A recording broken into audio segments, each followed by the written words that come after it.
¿Qué tal? ¿Cómo están? Bienvenidos, bienvenidas a WhatsApp, este streaming energético que hacemos todas las semanas en el que tratamos de hablar de estos temas tan estratégicos de la agenda económica y vitales para el desarrollo del país de la manera más sencilla posible, básicamente porque no sabemos hacerlo de otra forma, al menos quienes me acompañan. Hay gente que habla más difícil, pero no está sentada en esta mesa. Hablo ni más ni menos que de Luciana Glesser. ¿Qué haces, Lu? Bienvenida. Hola, ¿qué tal, Rafael? ¿Cómo estás vos? ¿Cómo te trató esta semana? Bastante cascoteado, gracias por preguntar. ¿Draco? Bien, todo tranquilo. Bueno, me alegro. No tenés piedras, nada, no heridas.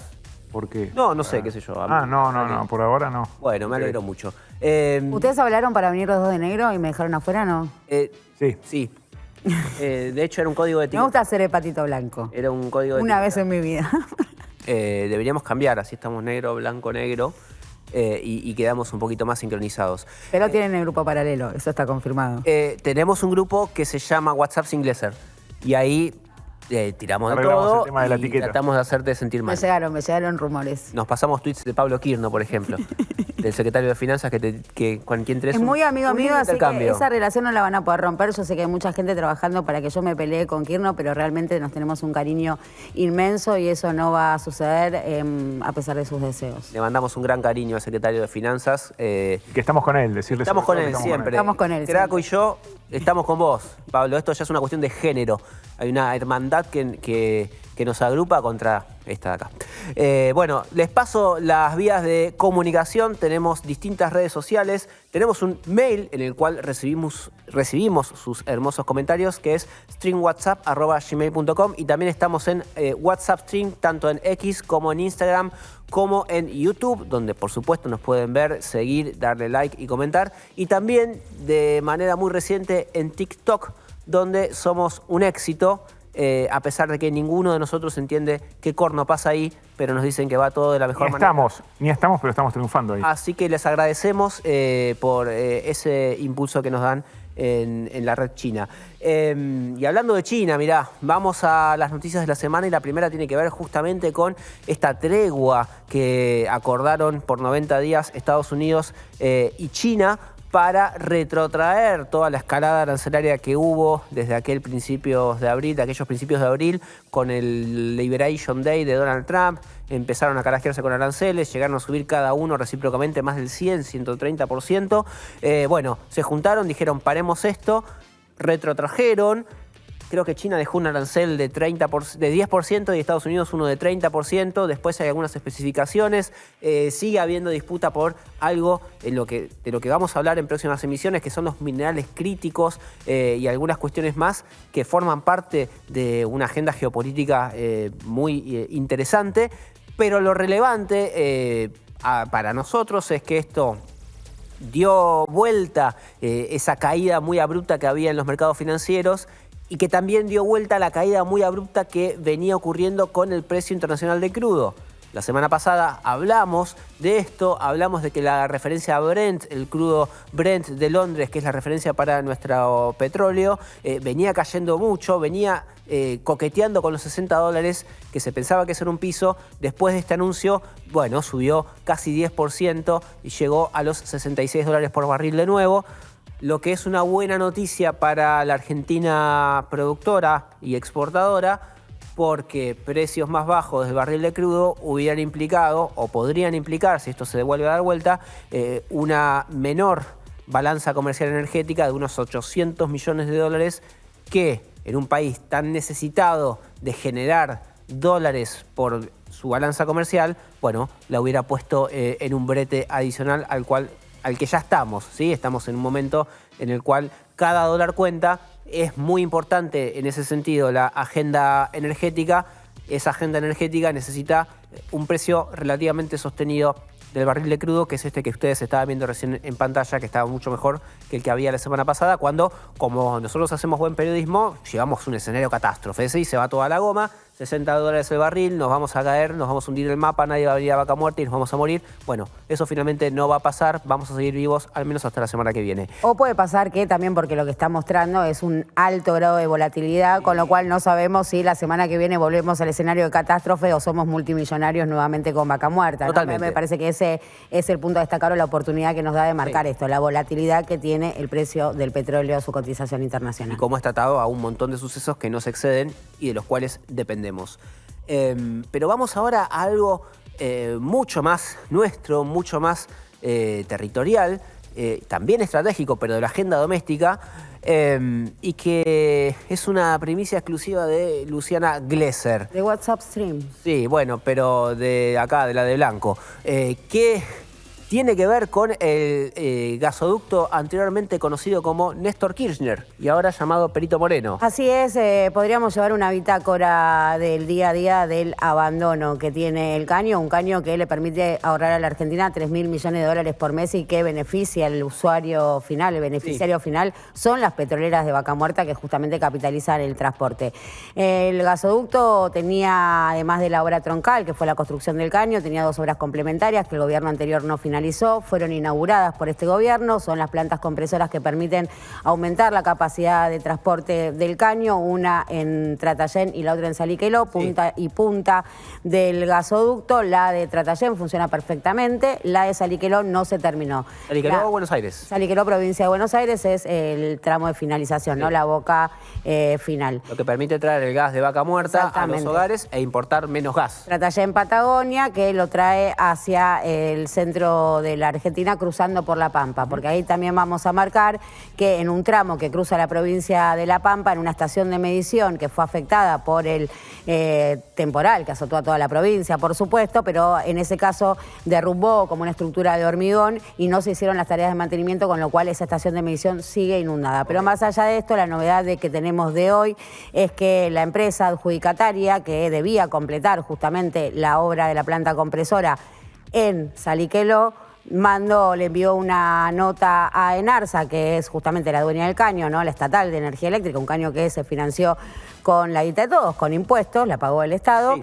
Le envió una carta diciéndole que abandonaba la planta compresora por falta de incumplimiento de pago por parte de Enarsa. Enarsa no está pagando por falta de pago, una obra que inauguró este gobierno, ¿no? ¿La empresa es? La empresa es Contrera Hermanos. La constructora. La constructora, la adjudicataria, justamente para la finalización de esta planta compresora en La Boca, que termina en la provincia de Buenos Aires. Enarsa está en un proceso raro porque es una empresa que el gobierno quiere desguazar para privatizar. Sí, quiere desarmar, básicamente. Quiere descomponer como para ir haciendo... Venderlo rentable, los activos, y la pregunta ahí es qué va a pasar con los pasivos, porque también es Enarsa la que importa el combustible con el que provee a la generación térmica, digo, de manera gratuita, cubierta plenamente por el Estado, con lo cual ahí es muy difícil saber qué va a pasar con ese rol de Enarsa. Se sabe que quiere vender las represas, que quiere vender el gasoducto, que quiere vender, bueno, Transener, básico, fundamental, Transener, que tiene el monopolio del transporte de energía eléctrica en este país. Casi monopolio. Sí. Es llamativo, es problemático, que por un lado son activos, es patrimonio del Estado, que entra en cierto estado, en cierto desidia, en cierto estado de dejadez. Vos marcabas lo de La Pampa, este retiro del que está haciendo la obra en Saliqueló porque no le pagan.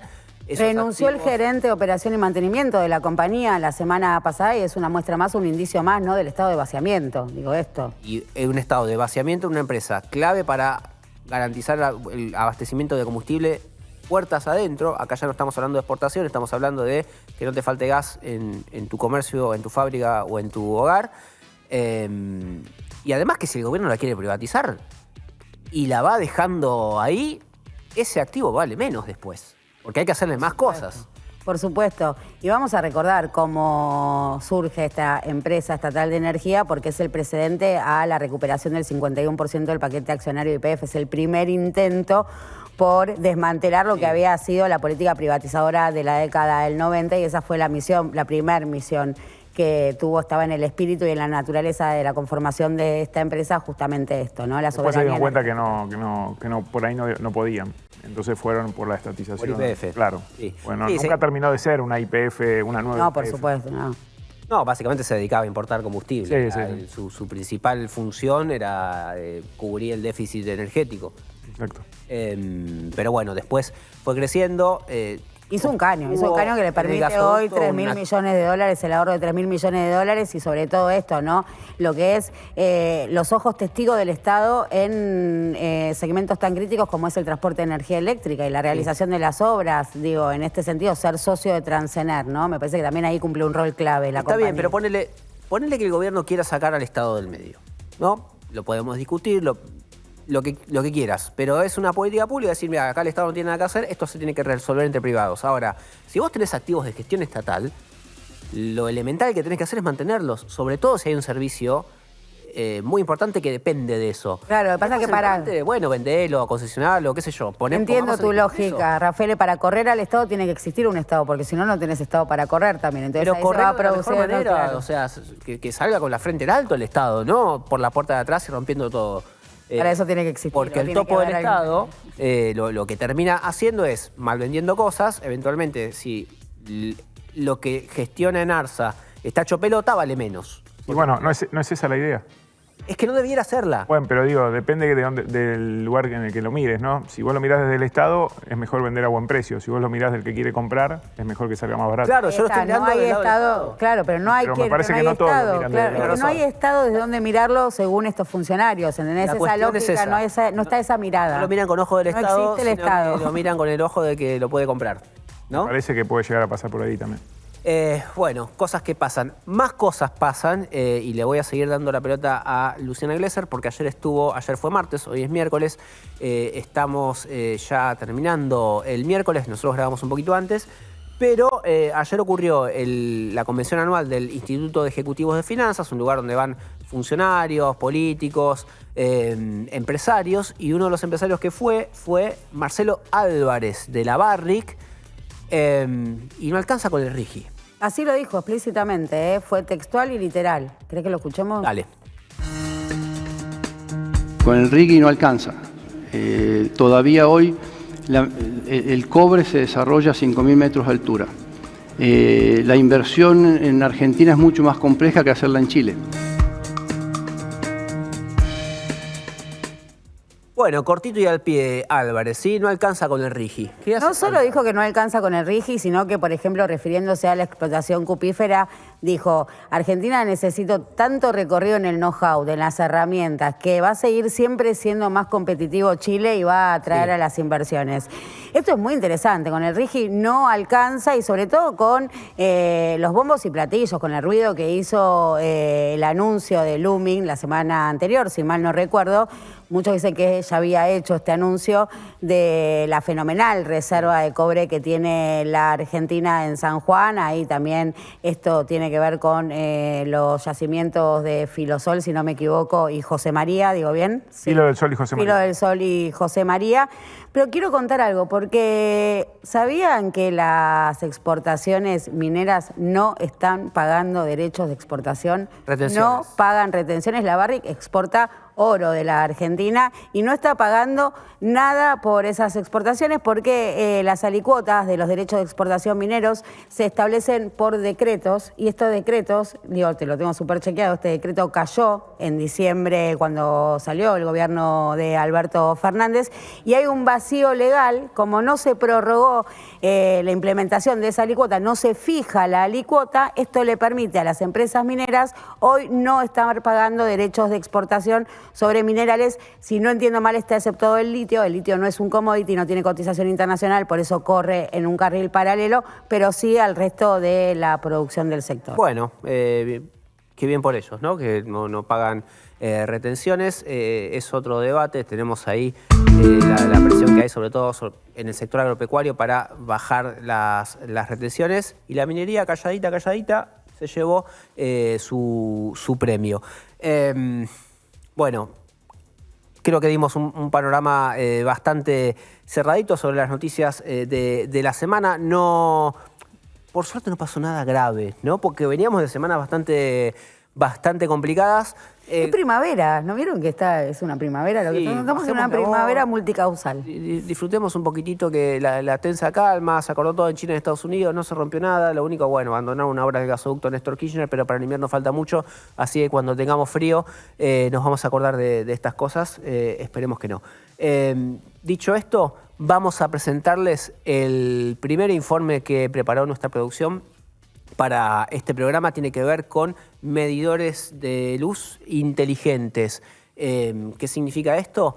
Básicamente vos podés controlar en tiempo real tu consumo y, bueno, eficientizar el mismo, sobre todo si tenés un comercio o una empresa. Esto puede ser muy importante para reducir costos en momentos en los que las tarifas ya sabes a dónde las estás yendo a buscar. Lo vemos. Los medidores contabilizan el consumo de energía que se realiza en un lugar, ya sea un hogar, un comercio o una fábrica. Estos datos son los que usa la empresa proveedora de electricidad para decidir cuánto cobrar a cada usuario.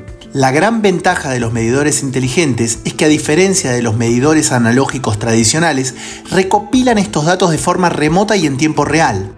Nosotros instalamos el medidor Wi-Fi trifásico por una cuestión de control de consumo de la línea, no superar X cantidad de consumo. Teníamos un propósito de tener un consumo estabilizado de las 3 fases y esto también nos da el control de saber que en todos los horarios tenemos la misma estabilidad de consumo.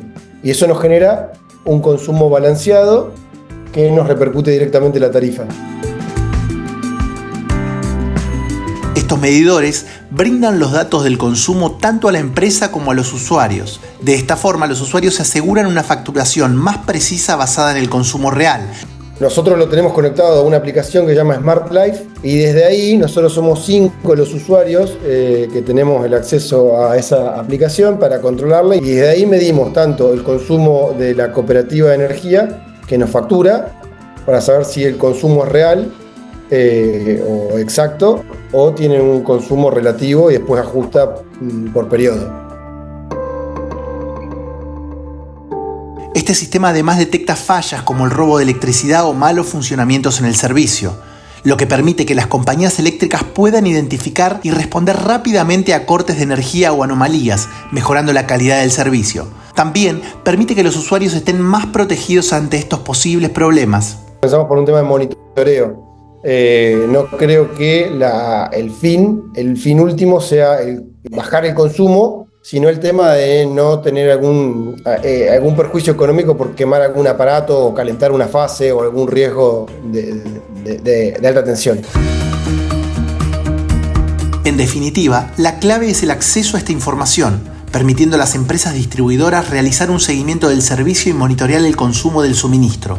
Y al usuario observar cuál es el gasto de luz de su hogar, algo que era muy difícil con los viejos aparatos.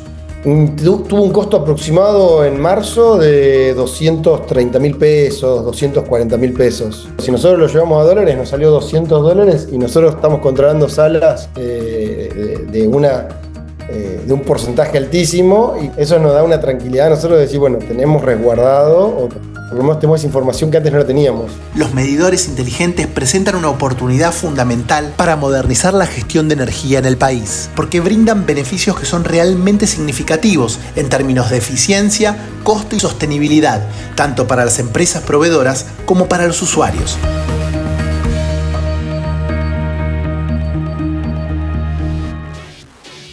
Bueno, pasaba el informe sobre medidores inteligentes y es una buena manera de comenzar la primera entrevista del día de la fecha, que es ni más ni menos que con Horacio Mizrahi, además de colega, especialista en energía, también dirige el sitio El Post Energético y tiene la gentileza de haber venido a visitarnos. ¿Cómo estás, Horacio? Bienvenido. ¿Qué tal? ¿Cómo están? Gracias por la invitación. Un placer, por favor.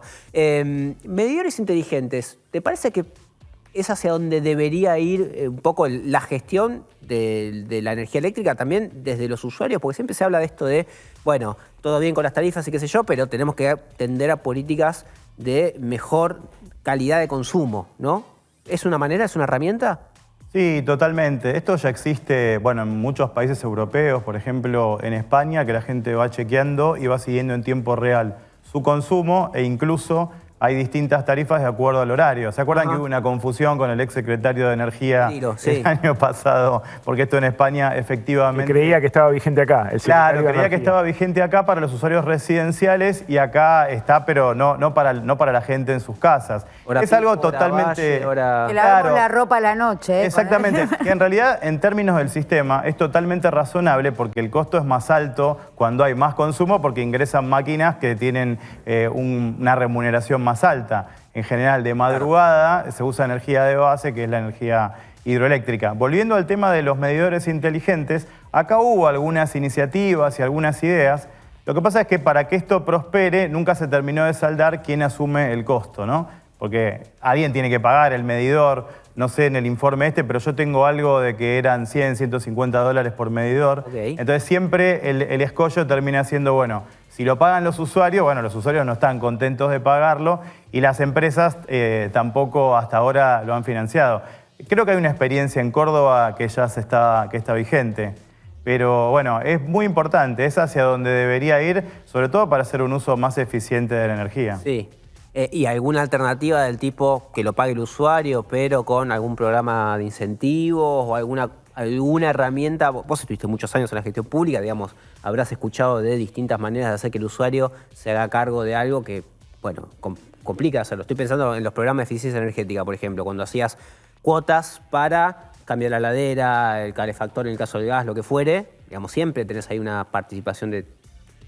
Sí, yo creo que se puede evaluar perfectamente. El tema es que como son muchos usuarios, la cuenta final es bastante alta para hacer una implementación masiva. Total. Pero bueno, ese escollo se tiene que resolver en algún momento y creo que sería saludable que hubiera medidores inteligentes en Argentina. Estuviste muchos años en ENARSA. Recién hablábamos de este estado de parálisis en el cual se encuentra esta empresa pública, que es la manera que tenía el Estado de tener una pata importante en el sector energético para importar combustible y después a través del gasoducto Néstor Kirchner, ahora Perito Moreno, para dejar de importar combustible o sustituir parte de esa importación por lo que se produce acá. ¿Cómo estás viendo la evolución de eso a un año y medio ya de la asunción del gobierno de Milei? Mira, ENARSA está en un proceso de desguace, ustedes lo comentaban recién, ya se publicó el decreto que ordena la privatización, que comienza por las acciones de Transener, que de alguna manera es lo que podría resultar más apetecible para el sector privado y más fácil de vender. Pero después hay un montón de cuestiones que no están resueltas. Primero, las represas del Comahue, que hoy están en manos de ENARSA, que siguen operando los concesionarios privados, que tienen los contratos vencidos, pero se fue extendiendo. Y ahora lo que se definió es que se va a contratar a una consultora para establecer cuál es el precio de las acciones. O sea que eso no sabemos en qué va a resultar. ¿Por qué una consultora y no el Tribunal de Tasación, por ejemplo? Bueno, ahí el tema fue así. La Secretaría de Energía le preguntó al Tribunal de Tasación de la Nación y hubo un cruce medio extraño porque hubo varias notas donde el Tribunal de Tasación le pidió más información a ENARSA y finalmente la respuesta fue que como eran acciones no podía establecer el precio porque al no ser un patrimonio, sino que como son acciones, tiene que ver con el flujo de caja, con las expectativas de ingresos, entonces hay un análisis económico que el Tribunal de Tasación no hace. Lo que no se entiende es por qué no se lo respondió de entrada, por qué hubo 2 meses de idas y vueltas y que finalmente esto termina en la contratación de una consultora privada, nacional o internacional, que es algo que perfectamente podría incluso hacer una universidad pública. Sí. Y después, bueno, el tema de lo que ustedes mencionaban, el gasoducto que lo rebautizaron Perito Moreno, pero se dio de baja la segunda etapa, que es muy importante para completar el sentido de la obra. Hoy tenemos un proyecto de TGS que fue aprobado por el RIGI para ampliar el caño que se hizo entre Tratayén y Saliqueló mediante la incorporación de nuevas plantas compresoras. Pero eso es para que esos volúmenes adicionales de gas se lleven al AMBA. Al no construirse la etapa entre Saliqueló y San Jerónimo, no se abastece al sur de Santa Fe y tampoco se conecta con el gasoducto norte y se puede llegar a toda la zona norte del país que se venía abasteciendo vía Bolivia y hoy está recibiendo a través de la reversión pero si no está esta obra, la segunda etapa, no está completo el autoabastecimiento energético que se planteó en su momento. Pero esa obra que se frenó es porque quieren que las hagan los privados o directamente porque no interesa cumplir todo ese ciclo. Mira, ahí hay dos cuestiones. Hay como una discusión en el sector. Por un lado, algunos plantean que la propuesta de TGS excluye la etapa 2 original del hoy renombrado gasoducto Perito Moreno, e incluso se estuvo analizando una alternativa de construir un gasoducto desde Tratayén hasta Tío Pugio en Córdoba o desde Chacharramendi, que es justo la mitad del ex GPNK, como forma de aumentar el transporte troncal de Vaca Muerta. Porque acá, para que se entienda cuál es la importancia de la obra, la capacidad de transporte troncal que sale de Vaca Muerta está no quiero decir colapsada, pero ya no tiene más capacidad. Claro. Si no se construyen nuevos gasoductos que salgan de Vaca Muerta, es imposible inyectar más gas en el sistema. Porque lo que hace la reversión del gasoducto norte, que es una obra que a regañadientes terminó completando ENARSA, lo que hace es una especie de bypass para llevar el gas al norte, pero no aumenta la capacidad de producción desde Vaca Muerta, que hoy es el punto crítico porque si no aumenta la capacidad de transporte no se puede producir más en Vaca Muerta. Sí, sí. ¿Qué otras obras están paralizadas hoy o quedaron como en stand-by a la espera de que la tome un privado o directamente porque ya no interesa un país con ese perfil productivo?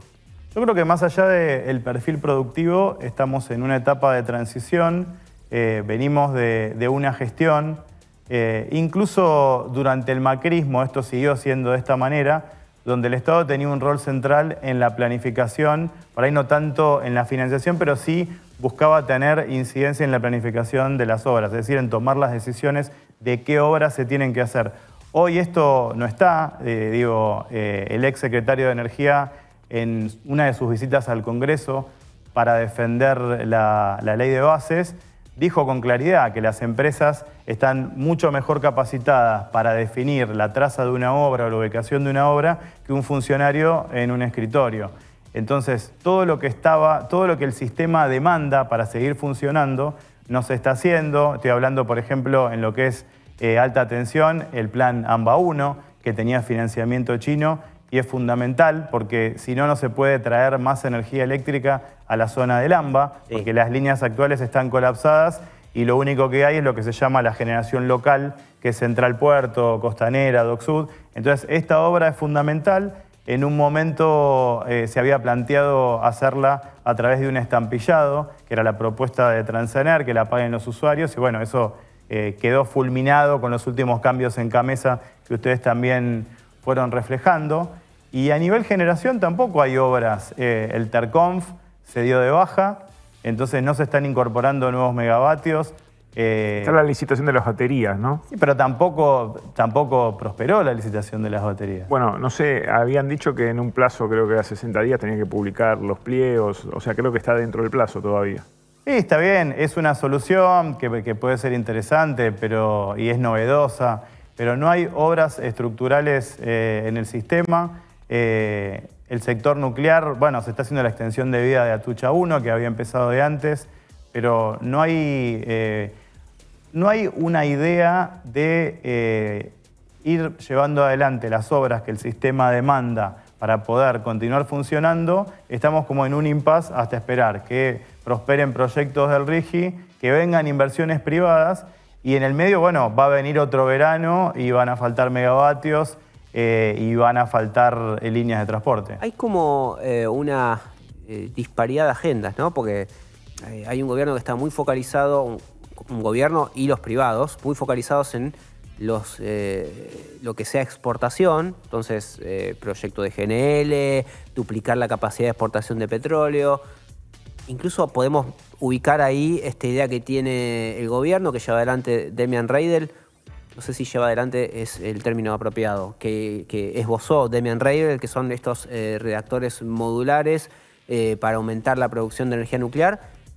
Pero mientras todo eso se piensa o se da pequeños pasos, no hay un mantenimiento.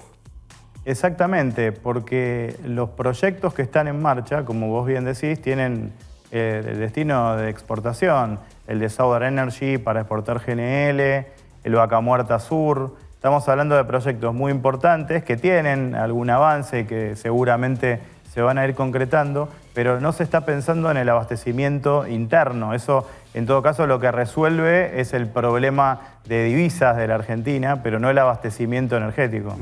Entendiendo esto, ¿no? O sea, me quedo pensando en esto que planteás como, bueno, una transición. Desaparece el Estado planificador, más allá del financiamiento, que planifica estas obras, para pasar a esto de que el sector privado se haga cargo, pero ¿esto es una transición o es una muestra del fracaso del sector privado? Y te llevo en este mismo sentido a la política tarifaria, donde íbamos a un camino de liberalización total de las tarifas y lo que vemos es una política de administración, si no me equivoco, tarifaria. Mira, es cierto lo que vos decís. En la Argentina los gasoductos troncales y las grandes obras de energía las hizo el Estado. Sacando cualquier prejuicio ideológico, es una cuestión resultadista. Cuando durante el gobierno de Macri se quiso hacer el gasoducto después Néstor Kirchner, con financiamiento privado, no se pudo concretar y se dio de baja. Entonces, acá, más allá de qué modelo para la inversión pública o para la infraestructura, mejor dicho, es mejor, si uno va a los resultados, quien ha hecho las grandes obras en Argentina es el Estado. Y bueno, si vamos a esperar a que se estabilice la macro, a que pasen las próximas elecciones, los plazos se van postergando y las obras no llegan. Y en lo que decís en materia tarifaria, perdón, ¿qué habías dicho? En materia tarifaria que, bueno, que más allá chocan contra la presión inflacionaria, por ejemplo. Digo, no están liberalizando las tarifas, liberando precios al ritmo que se pretendía en un momento. Digo, todavía tenemos una cuota aparte de subsidios que se mantiene estable. No, de hecho volvieron con el último aumento del precio estacional. Todos los usuarios residenciales tienen algo de subsidio porque se trasladó menos. Bueno, justamente ahí porque hay una necesidad en términos de bajar la inflación versus la necesidad de reducir subsidios. Y bueno, se va sopesando en cada momento qué se prioriza. Finalmente, la gestión termina siendo mucho más pragmática de lo que parece porque, bueno, nadie quiere generar un conflicto con las tarifas, que igualmente hasta ahora a mí me sorprende que no se ha producido.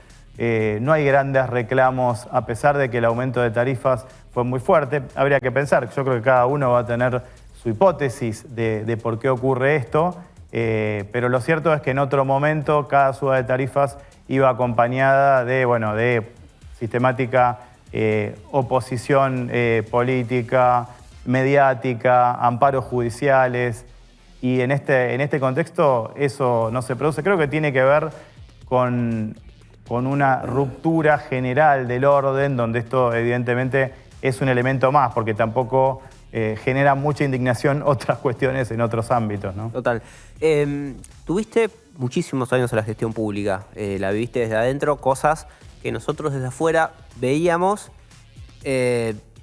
y de alguna manera veías un camino que desde afuera parecía que el gobierno o los gobiernos anteriores, sobre todo los gobiernos de Cristina y después de Alberto, o no quería o no sabía cómo resolver, o se peleaban para ver cuál era el mecanismo para resolverlo, todo vinculado a los subsidios, digamos. Fue como el gran, la hidra de muchas cabezas que se fue armando. ¿Qué se pudo haber hecho distinto a tu criterio o qué no salió para que después no tuvieras tarifas tan disímiles respecto de lo que pagaba el usuario contra lo que salía después el costo de la energía, que después con los cambios de gobierno redundaron aumentos de 700%, como es lo que vivenciamos? Sí, yo creo que por un lado hay que tener en cuenta que era otro contexto del sector energético, la producción de gas tenía un declino muy grande, hubo que salir a importar, había precios internacionales muy altos. Entonces digo, me parece que este es un elemento importante a tener en cuenta, que no es lo mismo subsidiar con precios bajos que con precios altos. Entonces, bueno, ahí hubo un movimiento y una cuestión estructural que iba más allá de la política. Y después un poco lo que decía antes, Hubo varios intentos, sobre todo en el gobierno de Cristina, de aumentar las tarifas y después siempre se judicializaba. Digo, ustedes vienen siguiendo el sector hace muchos años y... Sí, por eso quiero profundizar sobre la pregunta de Rafael, que me parece que apuntaba al hueso de la interna que cruzó puntualmente el gobierno de Alberto, y si esa discusión que se dio hacia adentro no estuvo fuertemente atravesada por la cuestión del Fondo Monetario Internacional, si en definitiva la discusión no era con el Fondo Monetario Internacional, que imponía el fiscalismo por sobre la política energética. No, sí, por supuesto, eso está claro. Está claro que había una necesidad fiscal y había, bueno, una discusión sobre una segmentación que finalmente se aplicó y incluso rige hasta hoy en día. Sí, totalmente. Horacio, muchísimas gracias por haber venido hasta acá. Te volveremos a convocar. Sos ya un amigo de la casa, te conocemos desde hace años, así que está bueno siempre saber de vos y que ahora desde otro rol nos cuentes cómo ves el segmento energético. Bueno, muchas gracias a ustedes.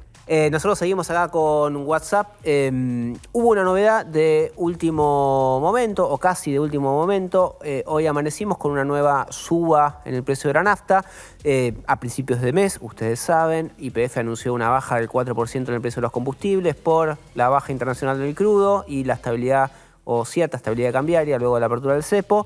El resto de las petroleras la siguieron con distinta cuantía, pero todas bajaron los combustibles. Bueno, esta semana volvieron a aumentar porque el gobierno subió el precio de los biocombustibles. Biocombustible tiene un precio, es un componente de la nafta, es un precio que está regulado, lo define el Estado. Siempre tenés detrás las empresas productoras de biocombustibles pidiendo una actualización de esa tarifa porque no les alcanza, porque da pérdidas, por lo que fuere. Eso impacta en mayor o menor medida la nafta.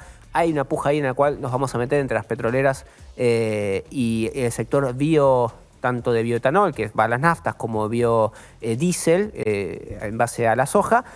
Lo veremos en otro momento, pero lo concreto hoy, la noticia del día de hoy, es una pequeña suba en la nafta de 0,2 a 0,4% en el caso de YPF por el aumento del biocombustible. Y linkeado a esta noticia del día, llega el momento de presentarles a Diego Golombek, que como si supiera de la cosa, como si hubiera viajado al futuro y hubiera sabido que íbamos a hablar de esto, nos preparó una cápsula sobre los biocombustibles. Y él se pregunta, ¿son héroes o villanos en esta nueva agenda verde vinculada al mundo energético? ¿Por qué? Bueno, te lo explica Diego. Conscientes, por fin, del impacto ambiental de los combustibles fósiles, las fuentes de energía sostenibles cobraron protagonismo y en esa búsqueda reapareció la biomasa forestal, utilizar los desechos de las industrias forestales para crear energía limpia, es decir, biocombustibles.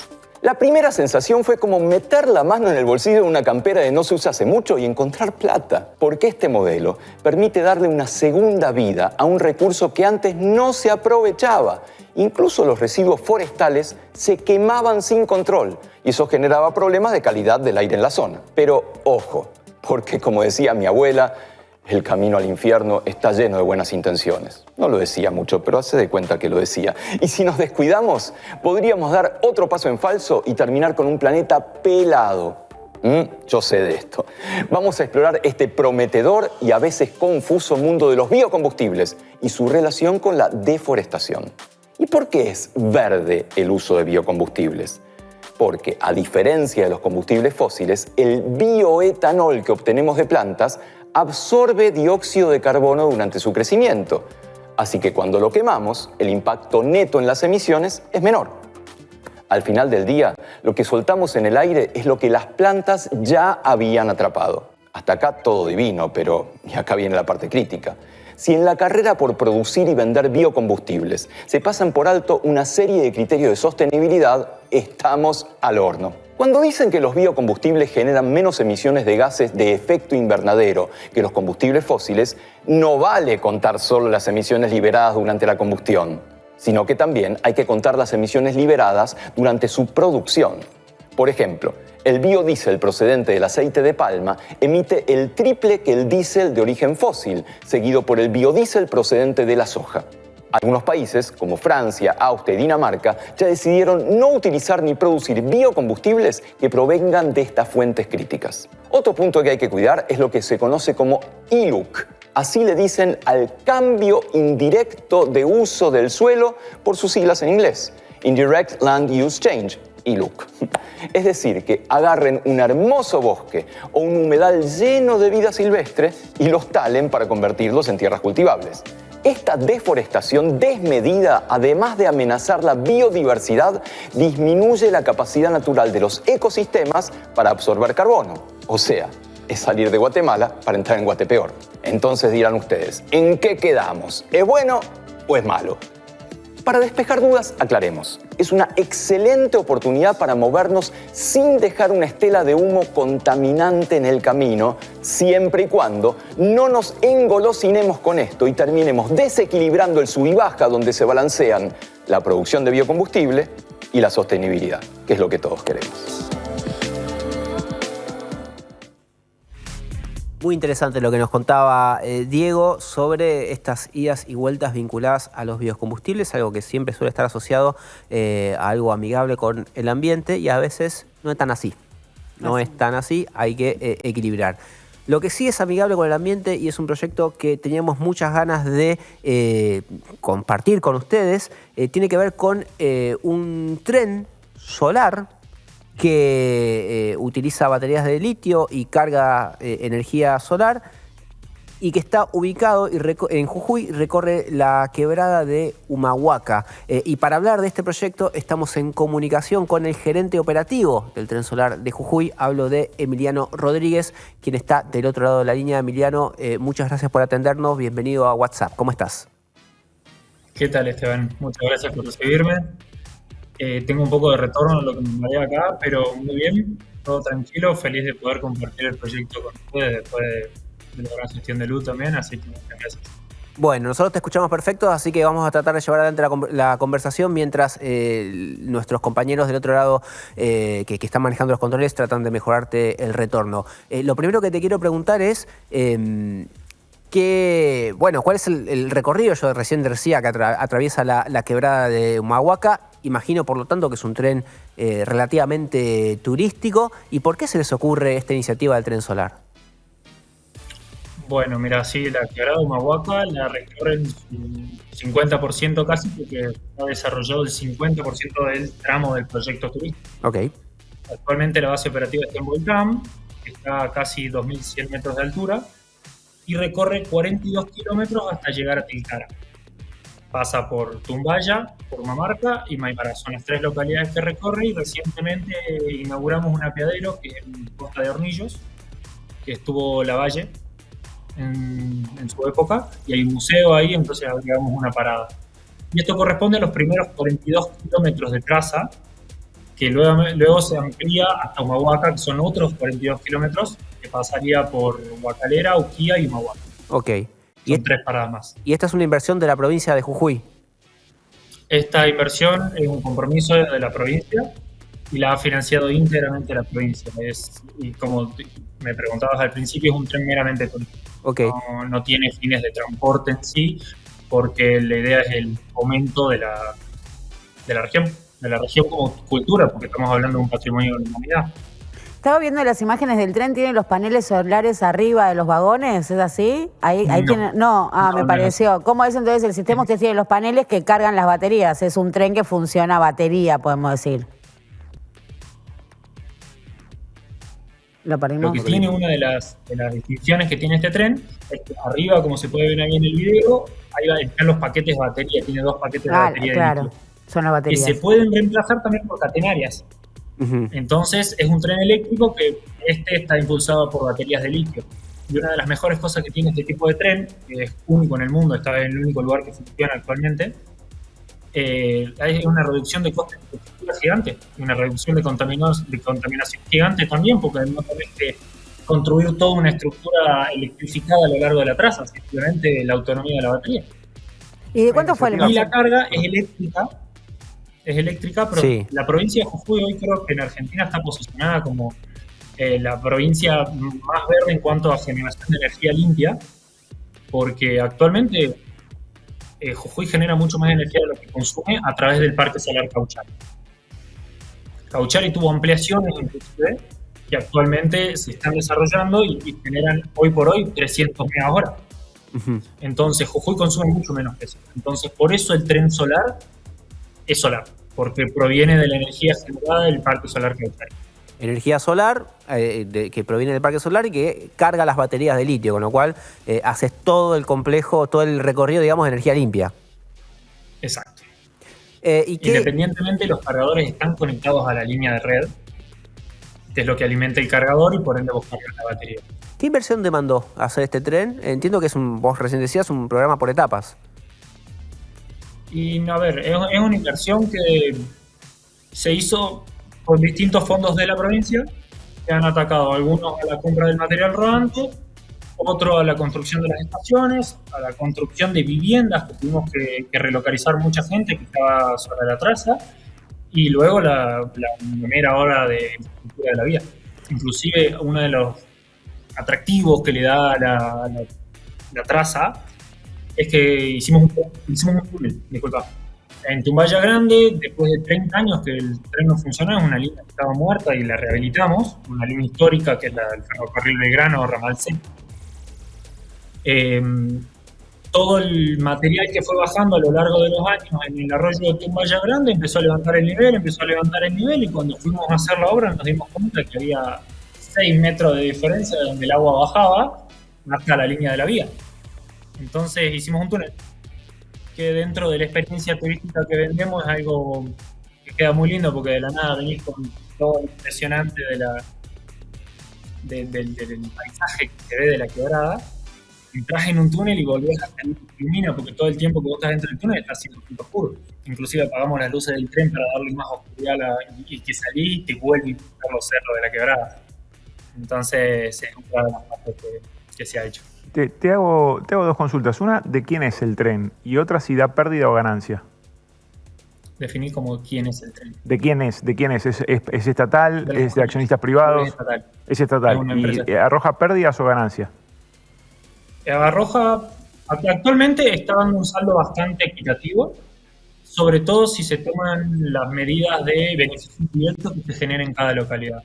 Porque no solo es el ingreso de la venta de pasajes. Vos lo que tenés que ver es todo el ingreso indirecto de todo el turismo que trae a cada localidad, todas ¿cómo se llama? La pernoctación extra que genera en las localidades, gente que vaya y se quede en las localidades. Sí. También otro tipo de mediciones que se hacen es que qué cantidad de de camas disponibles vos tenés por localidad. Mira, antes que llegue el tren, en Volcán habían 70. Y vos decís, mira, después que llegó el tren, esto creció, y entonces vos decís, tenés 120 camas disponibles en Volcán. Eso es una de las 5 localidades. Entonces son todos beneficios indirectos que son mensurables, que generan que el proyecto integralmente sea rentable. O sea, pero el déficit para que después indirectamente otorgue estos beneficios lo absorbe el Estado provincial. El Estado aporta bastante para que esto funcione. Bien, perfecto. Y recién mencionabas esto de cómo las comunidades mejoran, digamos, su actividad turística porque pasa el tren. Para el turista, comprar el pasaje, 1, ¿cuánto le sale? Y 2, ¿qué recorrido está pagando? ¿Lo pagás como un tren común donde vos vas de estación A a estación B? ¿Comprar la experiencia y tenés un paquete de días para usarlo? ¿Cómo es ahí el tema? Mira, nosotros tenemos 2 tipos de venta. Una es la experiencia 360, en que vos compras un ticket para un día y lo usas todo el día. Después, los trenes actualmente en el itinerario que usamos, hacemos tipo lanzadera. La mayor cantidad de frecuencias para que la gente pueda subir y bajar en las estaciones según les guste y a su placer. Uh-huh. Lo que significa que vos te puedes bajar en Purmamarca, vas a recorrer la localidad, comés, porque tenemos una ventana de servicio de 12 horas, de 8 de la mañana a 8 de la noche. Sí. Entonces vos a lo largo de todo el día podés recorrer toda la quebrada moviéndote en el tren con un solo ticket. Tenés frecuencia, digamos, tenés es... servicios con determinada frecuencia que te permiten hacer eso. Claro, nosotros tenemos los horarios marcados, que obviamente se lo mostramos a los pasajeros, para que ellos tengan en cuenta, nada, me bajo en Tumbaya, voy, recorro Tumbaya, como, restaurantes, café, entonces eso también te lo genera todo el beneficio indirecto que te venía comentando. Uh-huh. Y los kilómetros de autonomía total, ¿no?, que tiene y a los que se puede aspirar, digo, pensando sin estación de carga, ¿no?, porque no se detiene a cargar en ningún lado, ¿o sí? Sí, y en ese caso, bueno, ¿cada cuántos kilómetros requiere? ¿Requiere a cada cuántos Nosotros kilómetros? tenemos, vos decís de autonomía. De autonomía, sí. Mira, la autonomía de la batería que tiene, cada tren tiene aproximadamente 350 kWh, dura más o menos 100, 110 kilómetros. Además, hay que tener en cuenta que la quebrada de Humahuaca tiene muchísimas pendientes. Si fuera toda línea recta, te duraría bastante más. A veces el viento te juega en contra, inclusive la temperatura, el sol está pegando fuerte y la batería te rinde menos. Sí. Y entre lo que me decías los puestos de carga, la quebrada es muy simétrica, es increíble. De los 42 kilómetros a la mitad está Purmamarca, que son 21. Entonces nosotros tenemos 3 cargadores. Uno en la base operativa en Volcán, uno al medio en Purmamarca y otro en Tilcara, en el otro extremo. Entonces el tren va viajando, porque encima tenemos 2 trenes que dividimos en 2 secciones de bloqueo. Sección sur hace un tren, rebota Volcán Purmamarca, generando todo el flujo posible para darle más frecuencia al pasajero. Y el otro tren hace la otra sección de bloqueo, que es de Purmamarca a Tilcara. Y se encuentran ahí. Entonces le damos toda la frecuencia posible para transportar con mayor frecuencia entre las localidades a los pasajeros. Y que el mismo tren le traiga más turistas a las localidades. Esa es la integración que da. ¿Cuál es la tarifa? ¿Cuál es la tarifa que cobran? Visitaron Jujuy, estuvieron en Tilcara, estuvieron en Humahuaca, estuvieron en Purmamarca y se fueron. Y hay pueblos que tienen un montón de oferta turística, un montón de oferta gastronómica. Hoy el rubro del vino y la vinicultura en la quebrada, con bodegas boutique de pocas hectáreas, pero de mucha calidad del vino. Todo esto lo integrás como un solo proyecto. El tren es como un medio de integración a la región turística. ¿Qué tarifa tiene el tren? Es el objetivo que perseguimos dentro de la... ¿Emiliano? De la ¿Estás escuchando? No. A ver ahí, ¿cuánto sale el tren? ¿Cuál es la tarifa? La tarifa del tren tenés pasajero extranjero, pasajero argentino, jubilado, niño y juvenil. ¿Y cuánto el pagan? Pasajero extranjero está a 65.000 pesos. El argentino está a 50, el jubilado está a 25 y el jujeño está a 10 normalmente, pero ahora le dimos un beneficio extra que está a 5.000 pesos. Ok. ¿No le puedes hacer un descuento a Craco? Está anotando, Craco. Se ve que ahí tiene... No me anoté, 50.000. Está pensando. Jubilado de 50.000. Todavía no llevo 25. Me faltan unos años para jubilarme. Emiliano, Falta la jubilación. muchísimas gracias por compartir este proyecto, muy interesante. Y bueno, esperemos visitar Jujuy en algún momento e ir a vivenciarlo en carne propia. Abrazo grande. Buenísimo, sería un gusto tenerlo acá. Muchas gracias por el espacio. Gracias a vos. Bueno, lindo el trencito, me gustó, me pareció una... Parece juguete, ¿no? Sí. Parece así como, tiene esa cosa medio de plástico. Pero está bueno porque si estuviste por la quebrada de Humahuaca, por esos lugares, o te mueves en auto o no te mueves, es muy difícil. Fui como que no, fui con 2 pibes, pendejitos, pero chiquitos. 4, el más grande, o sea que la otra tenía 1, casi 2. Y me moví a dedo, y con colectivos de línea por toda la quebrada de Humahuaca, y fue un viaje impresionante que los Pero 3 ustedes porque son guardaron. hippies, ¿viste? Para la gente que no se dedica al hippismo es más difícil. Después me quedé pensando en esto, ¿no? Porque yo estuve en el parque solar de Jujuy, que es realmente impresionante, y es cierto que genera más energía que la que consume la provincia, pero para el sistema de interconexión, ¿no? Porque supongo que una vez que lo subís al sistema interconectado ya no sabés ahí cuál es la energía. ¿Cuál es cuál? Claro, ¿no? Para determinar si efectivamente el tren eléctrico funciona 100% con energía fotovoltaica, si esas baterías se cargan, es muy difícil de garantizar eso, pero así todo hay que marcar, ¿no? El marketing que tiene esto de la energía verde, porque claramente quedó en claro que fomenta el turismo esto de, bueno, tenemos un tren solar, ¿no? Atrae. A mí me parece que fomenta el turismo tener mejor conectividad. Por supuesto. Por supuesto, que sea solar. Totalmente de acuerdo. Le agrega un poco más, pero si Totalmente. fuera gasoil también te lo tomarías porque te facilita, digamos. Está bueno el tren como mecanismo en ese paisaje que es hermoso. Además es alucinante. Tenés el tren de las nubes un poco más arriba, que no es solar y también es un planazo. Pero basta de hablar de turismo, es el momento de laburar. Craco, casco o guantes. Y dame casco porque vamos a hablar de Fórmula 1. A ver, me gusta.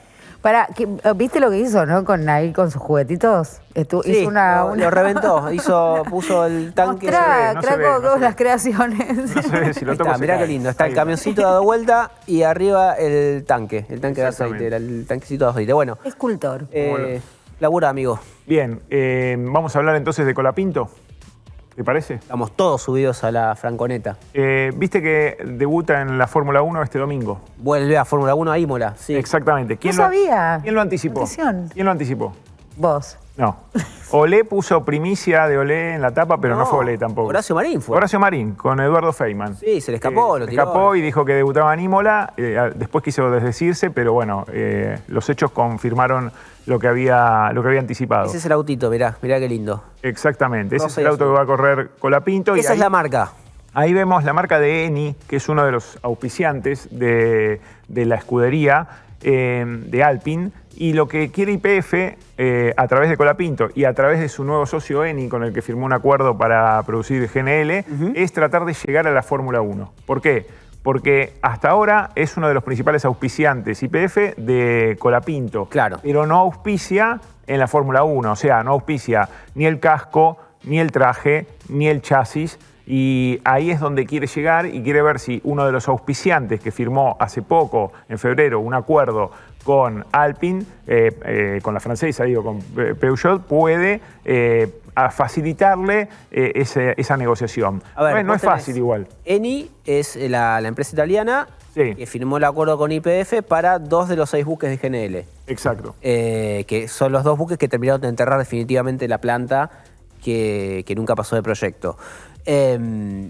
Y Eni también firma el acuerdo con Alpine. Con Alpine, para que abastecer de es combustible. Renault, claro, es de la marca Renault. Y entonces ahí quiere machar. Alpine. Exacto. No, Alpine. Sí, Alpine. Bien, perdón. Ahora, ahí, ¿cuánto cuesta auspiciar en esta escudería? Por ejemplo, hay una marca que se ve grande, que es de una planta suiza de tratamiento de agua que se llama BWT. Ajá. Que aparece cuando vos ves el coche, aparece. De hecho, hoy la Al costadito, escudería, sí. la escudería se llama BWT Alpine y no me acuerdo, F1 creo. Bueno, ese acuerdo de la planta de tratamiento de agua significó que pone 25 millones de dólares por año para aparecer ahí.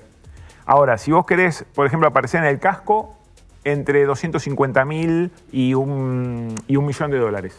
¿El casco es del piloto o es de la marca? Hasta donde tengo entendido, tenés que negociar con la marca. Ok, está Sí. bien. Pero eso es más accesible, digamos. Sí, por es eso lo el más casco accesible. El de- casco es lo más accesible. El traje es un poco más caro, te dicen desde 500.000 a 2 millones de dólares. Y el chasis, hay mayor dispersión, porque depende si está en un lugar visible o en un lugar muy escondido, entre 2 millones y 10 millones de dólares por ser auspiciante en algún lugar del coche. Sí. Ese es un poco el... Para una firma como YPF, si vos lo ves desde nuestros ojos de no hay plata, no hay plata, no hay plata, es un montón de guita. Pero si la empresa quiere tener cierta participación global en un mercado como el del GNL, que es a lo que está apuntando, la manera de instalarte es esa. Totalmente. Es entrando a un evento global recontra tarifado, recontra vendido, pero el auto gira y lo ve todo el mundo. Tal cual. Bueno, habrá que ver si logra Marín, a través de sus amigos italianos, llegar justamente a la escudería francesa de Renault, que no le está yendo bien, hay que decirlo, a la escudería. Vamos a ver si con Colapinto cambia, ¿no? Pero, Te estás riendo. ¿de qué? No sé. No puedo opinar porque como no estamos hablando de energía, no tengo nada para cual. decir al respecto. No podría agregar muchos datos respecto al plan de descapitalización de YPF. Esto de alguna manera abona el sentido y el rumbo que está tomando la compañía y en ese creo que eso es lo más preocupante, como siempre financia o abona el terreno para cuando da los frutos se los lleven los jugadores privados, ¿no? Y también me quedo pensando si para conseguir compradores de GNL argentino hay que auspiciar la Fórmula 1, eso me pareció muy gracioso y puede ser que sea Bueno, ya lo efectivamente tiene- así, no lo pongo en duda. Ya lo tiene a Messi. Hace años.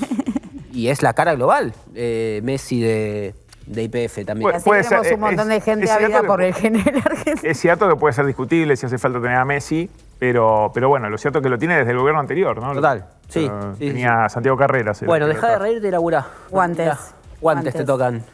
Bueno, les voy a contar una historia que sucede allá por el 1900. Sí, hay que remontarse al 1900. 1900, sí, entre 1900 y 1950 es cuando se consolida, ¿no? El surgimiento, el auge y de alguna manera la cristalización y su disolución ya a partir de la década del 60 de las 7 hermanas. Las El 7 hermanas. Primer cártel petrolero, el primer cártel petrolero con una fuerte presencia de las norteamericanas, excepto 2, que Imperio son Pepe. Shell y BP, que son anglo-holandesas en el caso de Shell. A ver, ¿qué y tenemos BP. ahí? Eso, Chevron, Volvelo a poner. Texaco Sí. Shell, Agrogondalesa. Todas yankees, Mobile, menos Shell y Gulf BP. y BP, ok. Exactamente. En ese momento, todas norteamericanas, ahora vamos a ver en qué devinieron en Standard Oil y etcétera. Hay que decir que a comienzos de 1900 hay que entender que el mundo funcionaba a carbón, combustible fósil sólido. Sí. Ahí empieza a aparecer el petróleo, sobre todo en Medio Oriente y en Venezuela, ¿no? Geolocalizamos ahí en Medio Oriente y Venezuela. Estados Unidos ya venía con una producción petrolera y este cártel de empresas se arma gracias al establecimiento de reglas del juego, porque esto hay que decirlo, ¿no? Cómo es que se reúnen, en principio eran 3 empresas, más tarde se suman las otras 4, 10 años después, en un acuerdo secreto que se realizó en Escocia, los CEOs de todas las compañías, para acordar fijación de precio internacional permanente, digo, hasta lo habían pensado incluso hasta después de la década del 50, y así consolidan esto, que es su mercado. Para establecer esta regla del juego, por supuesto, tuvieron que intervenir y se definieron las correlaciones de fuerzas entre los actores que componen ese mercado. Entonces tenés a las empresas de un lado, a los consumidores del otro. La narrativa libertaria terminaría ahí, pero también está el dueño de los activos, que apareció en varios momentos de este programa. ¿Quién es el dueño de los recursos? En este caso, de los recursos hidrocarburíferos. Podría no ser los recursos hidrocarburíferos, sino quién es el dueño del gasoducto, quién es el dueño de las represas, ¿no? Que eso no está o no aparece en la lectura liberal estricta de la economía. Pero hay que decir que acá sí, tanto Venezuela como Medio Oriente facilitó mucho a partir de sus regulaciones y sus contratos justamente la consolidación de este cártel. Es conocido, 7 hermanas fue el nombre que le puso Enrico Mattioli. ¿Mattioli se llamaba así? Sí. Matei. Mattioli es Leo, no Enrico. Enrico no es Mattioli, es Matei. Hay una película muy conocida que se llama El caso Matei. Él era... Este es Enrico Matei, lo estamos viendo. Este es Enrico. Él sale de las filas de Mussolini, salta a los partisanos. Después de la Segunda Guerra Mundial le dan precisamente ENI, y fíjate cómo tiene que ver con todo. No se llamaba todavía ENI, era la petrolera estatal italiana, se la dan para que las desguace y las desmantele, y lo que hace Matei es agrandarle, justamente la convierte en el Ente Nacional del Hidrocarburo Italiano, que es la actual ENI, socia o Ente Nacional con pretensiones nuestras de ser social Ente Nacional de Hidrocarburos. El tipo muere en un trágico accidente aéreo. Con accidente aéreo siempre va trágico. Siempre es trágico. Va siempre trágico.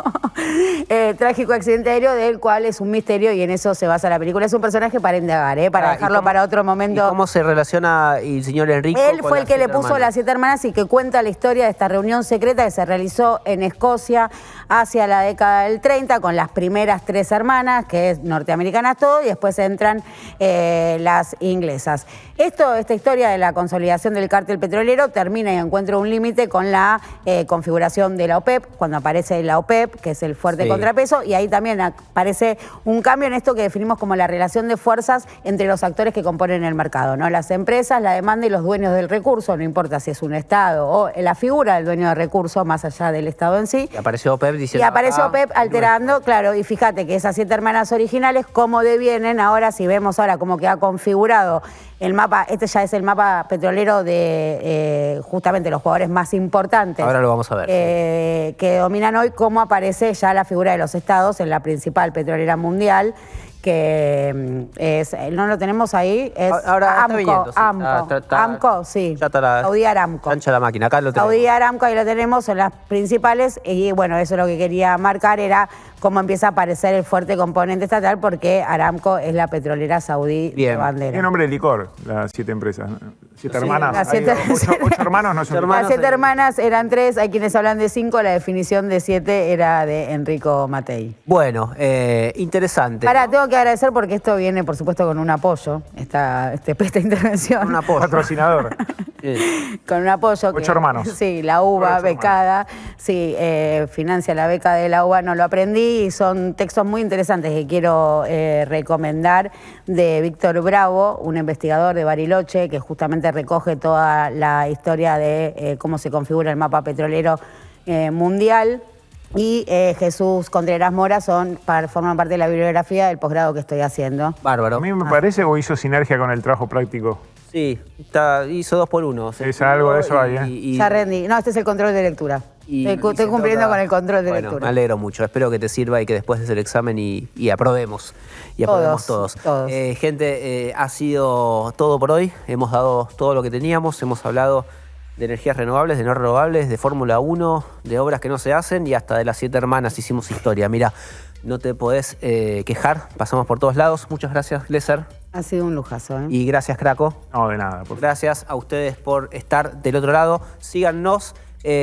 Quizás lo defraudemos, pero síganos igual y denos like, compartan y todo eso que tenemos que hacer crecer a esta comunidad. Nosotros nos vemos la semana que viene en la próxima emisión de WhatsApp. Chau.